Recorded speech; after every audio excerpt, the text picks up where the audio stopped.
नोटबंदी का व्यापक असर भारत की अर्थव्यवस्था पर पड़ा है, भारत के रोजगार पे पड़ा है और अर्थव्यवस्था इसीलिए डाउन है क्योंकि जो छोटे व्यापारी थे जिनका लगभग रोजगार में 80% योगदान था वो सब बंद हो गए अचानक। आपका नाम? विजय रघुवंशी। विजय जी, सबसे पहले आपका स्वागत है। तो मैं आपसे बस एक क्वेश्चन पूछना चाहता हूं कि जो आज आप देखेंगे सुप्रीम कोर्ट का एक वर्डिक्ट आया है, एक निर्णय आया है कि डिमोनेटाइजेशन जो था, विमुद्रीकरण था, वो भारत के लिए जो है कुछ गलत साबित नहीं हुआ या फिर उसकी प्रक्रिया जो थी वो गलत नहीं थी। आप इस बात से कितना सहमत हैं, कितना असहमत है? अपना कुछ पक्ष रखना चाहें तो। अगर सुप्रीम कोर्ट का डिसीजन है तो भाई मैं तो सुप्रीम कोर्ट के पक्ष में जाना चाहूँगा। अच्छा, आपको लगता है कि जो डिमोनेटाइजेशन जो किया गया, विमुद्रीकरण किया गया, इससे भारतीय अर्थव्यवस्था पे प्रभाव पड़ा है, सकारात्मक प्रभाव या फिर नकारात्मक प्रभाव, उसके पक्ष में अगर कुछ बोलना चाहें तो? इसके पक्ष में देखिए, गवर्नमेंट है, गवर्नमेंट अपना काम करिए। गवर्नमेंट में कोई भी डिसीजन लेती है तो हर चीज़ को देख के लेती है। हाँ, बायस्ड होकर लेती नहीं है।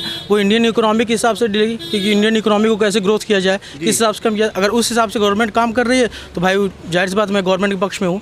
कुछ लोग कहते हैं कि ये जो एक महीना जो था नवंबर का, जिसको लोग कहते हैं कि 8 नवंबर को ये जो डिमोनेटाइजेशन हुआ, उसके बाद भारत का इंपोर्ट एक्सपोर्ट बहुत डाउन हुआ या फिर फॉरेन करेंसी जो है उस पर इफेक्ट पड़ा और जो बेरोजगारी बहुत ज़्यादा हुई, महंगाई बढ़ा। आप इन सब चीज़ों से कितना सहमत हैं या फिर कितना जो है असहमत हैं? देखिए, महंगाई और बेरोजगारी का मुद्दा तो ये काफ़ी टाइम चला रहा है। अब बाकी जो करेंसी को लेके है कि डॉलर के मुकाबले फ्लक्चुएट हो रही है, तो उसका बहुत कारण हो सकते हैं। जैसे कि प्रेजेंट टाइम में है जो आप रसिया और यूक्रेन वार देख रहे हैं, वो भी हो सकता है। इंटरनेशनल इफेक्ट होता है क्योंकि इंडियन इकोनॉमी 50% बिल्कुल। और उसके बाद जैसे इसका इंपोर्ट एक्सपोर्ट करता है कि जो भी सैंक्शंस लगे हैं रसिया के, उस हिसाब से भी कुछ मैटर करता है। और प्रेजेंट टाइम में जो इंडिया की फेम बना है और वो भी मैटर करता है। सारी चीज़ को देखते हुए अगर ये भाई इस चीज़ को देखेंगे आप तो हैं थोड़े अप डाउन हुए हैं, लेकिन भाई इन फ्यूचर गवर्नमेंट बढ़िया काम कर रही है तो जाहिर सी बात है अच्छा करेगी। मेरा सादर नमस्कार। नमस्कार सर। ब्रिजेश जी, आज जो है एक वर्डिक्ट आया, एक निर्णय आया है जस्टिस अब्दुल नज़ीर की अध्यक्षता में। सुप्रीम कोर्ट का निर्णय था कि जो नोटबंदी की प्रक्रिया थी वो भारत के लिए जो है वो सही थी, कुछ प्रक्रिया में कुछ गड़बड़ी नहीं थी। आप कितना सहमत है इस चीज़ से, कितना असहमत है कि प्रक्रिया सही थी या फिर भारत के अर्थव्यवस्था पे उसका क्या प्रभाव पड़ा? इसके बारे में अगर आप कुछ बोलना चाहें तो।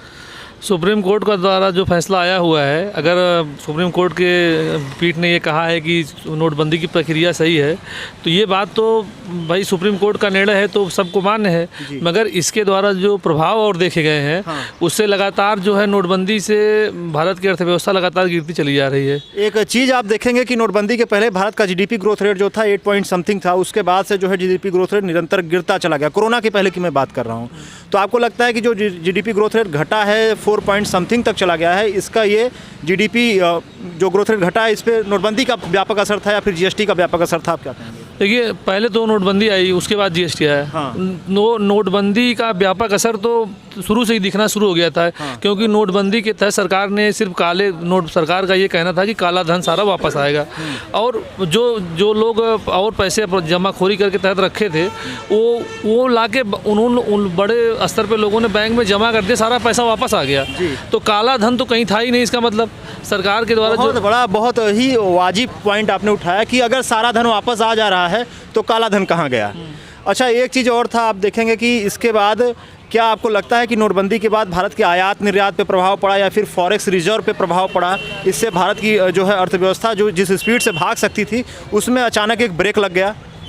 देखिए, भारत जो क्या बोलते हैं ग्रोइंग अर्थव्यवस्था है, इसमें जो मध्यम वर्ग के जो व्यापारी थे उनका भी बहुत बड़ा योगदान था। भारत लघु कुटीर उद्योग देश है, गरीब वर्ग के लोग, एमएसएमई का भी बहुत योगदान था। मगर ये नोटबंदी ने अचानक इन एमएसएमई को बंद करके रख दिया। नीचे के व्यापारियों ने अचानक उनका व्यापार बंद हो गया और साथ में जीएसटी ने भी उसकी कमर तोड़ दी इन व्यापारियों की। तो मतलब इसका आप ये कह सकते हैं कि भारत के जो व्यापारी थे या भारत के लोग जो थे वो नोटबंदी से तो पहले ही हताहत थे, जीएसटी ने उनकी और कमर तोड़ दी। हाँ, ये तो स्वाभाविक बात है कि नोटबंदी ने जहाँ लोगों के व्यापार को अवरोध किया वहीं जीएसटी ने इसको बंद कर दिया एकदम से। आपसे बस एक थोड़ा सा जो है हट के क्वेश्चन है, क्योंकि आप एक स्टूडेंट, एक छात्र रह चुके हैं और जो है कि काफ़ी प्रबुद्ध नज़र आ रहे हैं। तो बड़ा सिंपल चीज़ है, आपको क्या लगता है कि नोटबंदी का असर भारत के रोजगार पर पड़ा है या फिर बेरोजगारी वृद्धि में भी इसका योगदान है?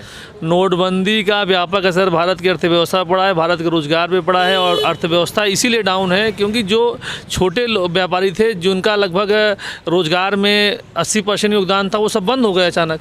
तो इससे व्यापक असर पे जो छोटे लोग थे, वर्कर थे, कंपनियाँ थी, वो बंद हो गई। तो उससे जो लोग बाहर निकले वही तो बेरोजगारी का दर इसी तो बढ़ गया है अचानक। चलिए, आपको क्या लगता है कि आगे चल के भारतीय अर्थव्यवस्था जो है वो फिर से एक उड़ान भर सकती है? क्योंकि बड़ी अर्थव्यवस्थाओं में अगर देखा जाए, यहाँ तक कि चीन से भी कंपेयर किया जाए तो हमारा आपका जो जीडीपी ग्रोथ रेट है वो उनसे ज़्यादा है। तो आपको लगता है कि भारत जो विश्व गुरु बनना चाह रहा है भविष्य में, क्या ये संभव है? सब संभव है, सही तरीके से अगर किया जाए। अर्थव्यवस्था में जो लोग पहले योगदान जिनका था छोटे एमएसएमई उनको बढ़ाया जाए, लोगों को बैंक लोन दिया जाए कम दरों पे, और छोटे व्यापारियों को बढ़ाया जाए। रोज़गार की जो वृद्धि है वो बढ़ेगी, तो इससे लोगों के पास पैसा आएगा, लोग पैसा इन्वेस्ट करेंगे तो अर्थव्यवस्था अपने आप तेज़ी से बढ़ेगी। और साथ में जो आपको लगता है कि छात्र जीवन जो है नोटबंदी के बाद महंगा हुआ है या फिर सस्ता हुआ है? नोटबंदी के बाद तो हर चीज़ महंगा हो गया है, चाहे छात्र जीवन हो चाहे आम नागरिक का जीवन हो। क्योंकि छात्र जीवन जो है, जो लोग उनके परिवार के जन जो लोग कमाते हैं वही तो हमको देते हैं इन्वेस्ट करने के लिए। तो अगर वो उनको वो महंगाई समझ में आ रही तो ऑलरेडी हमको वो महंगाई समझ में आएगी। अगर उनके पास पैसा नहीं हो तो ऑलरेडी हमको कम पैसा देते हैं, तो हम उसको भी अपने अनुसार इन्वेस्ट करते हैं, उसी अनुसार कम करते हैं। तो इससे तो हर व्यक्ति है, छोटे से लेकर बड़े स्तर पर सब प्रभावित हुए हैं। चलिए, आपसे बात करके बहुत अच्छा लगा, बहुत बहुत धन्यवाद। धन्यवाद सर। आपका नाम? सर मेरा नाम अमित है।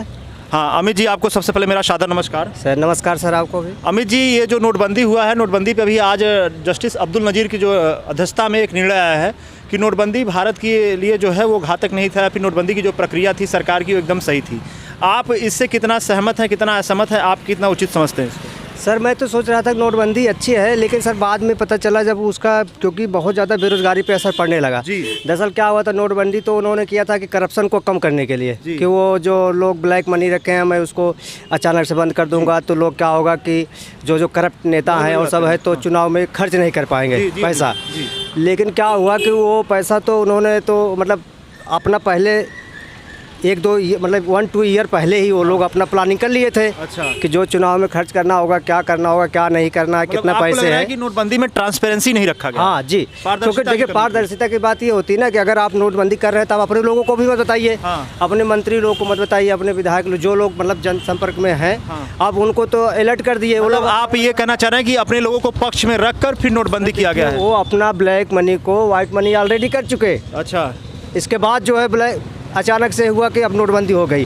अच्छा, उसमें आम जनता लाइन में लग गई। अच्छा, उस समय कोरोना का भी ये सब प्रॉब्लम चल रही थी दुनिया भर की, तो इतना ज़्यादा मतलब हम लोग खुद ही थे, स्टूडेंट थे, इतना परेशान हुए हैं यहाँ लाइनों में लगा करके आटे चावल के चक्कर 24 घंटे लोग लाइन 24 घंटे। अच्छा, उसका फ्यूचर में हुआ कि भाई नोटबंदी हुई है तो करप्शन खत्म हो जाएगा। लेकिन सर ये ऐसा दिख रहा है क्योंकि बेरोजगारी तो बढ़ गई ना, तो करप्शन खत्म हुआ। अच्छा, और चीज़ क्या है कि नोटबंदी का मतलब क्या होता है कि मेन चीज़ ये होता है कि नोटबंदी कर दे रहे तो करप्शन को लेकर के करप्शन खत्म हो जाना चाहिए, लेकिन करप्शन कहीं खत्म नहीं। आपको क्या लगता है कि नोटबंदी जो है, नोटबंदी के बाद जो भारतीय अर्थव्यवस्था का जीडीपी ग्रोथ रेट घटा है, इससे बेरोजगारी और महंगाई में बढ़ोतरी हुआ है या फिर कमी हुआ है? सर देखिए, जीडीपी का मान लीजिए थोड़ा सा, जैसे क्या है कि कोरोना भी आ गया तो कभी जैसे ये इमरजेंसी इस तरह से आपातकाल आ जाती है तो जीडीपी का थोड़ा ग्रोथ तो कम होता ही होता है।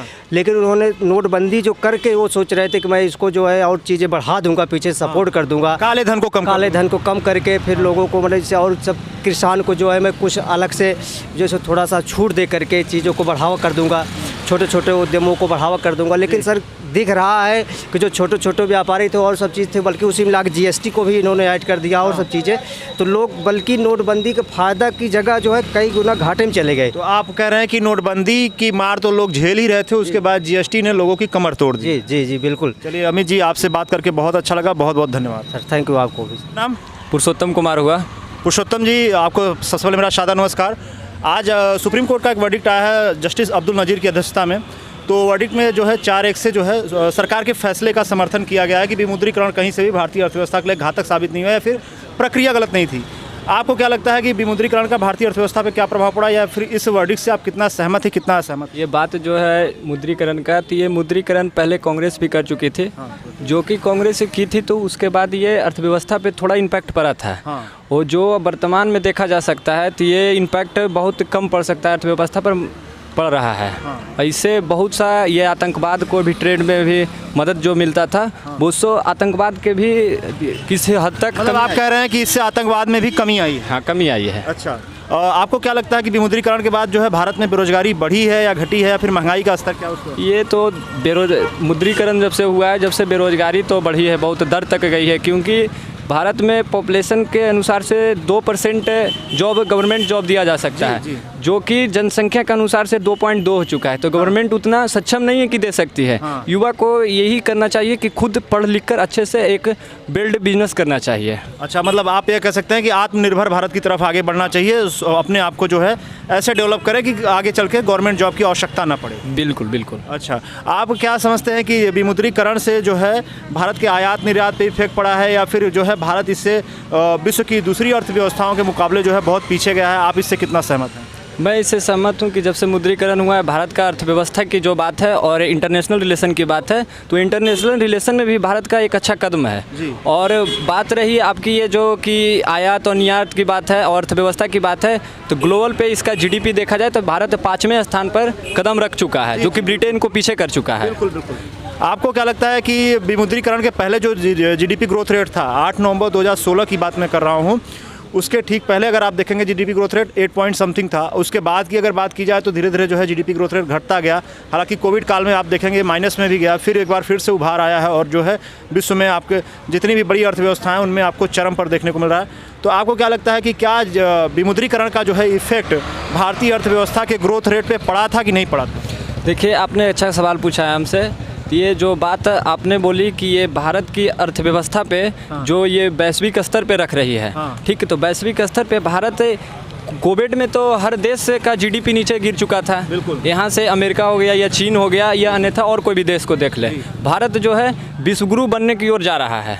इससे विश्वगुरु जब बनने की ओर जाएगा तो भारत का अर्थव्यवस्था जब मजबूत होगा इंटरनेशनल रिलेशंस और ग्लोबल जीडीपी के अनुसार से, तो भारत बहुत सक्षम की ओर जा रहा है। मुद्रीकरण का इम्पैक्ट जो है भारत में बहुत बेरोजगारी पे भी कम पड़ रहा है और इंटरनेशनल पे भी कम पड़ रहा है। विमुद्रीकरण के जो पक्षधर थे उन्होंने हमेशा एक जो है एक सवाल रखा या फिर अपना एक तर्क रखा है कि विमुद्रीकरण से जो है काले धन में कमी आई है, भारत में आतंकवाद में कमी आई है। आप इससे कितना सहमत हैं? मैं इससे 90% सहमत हूँ। 90% सहमत। हाँ। चलिए, धन्यवाद, आपसे बात करके बहुत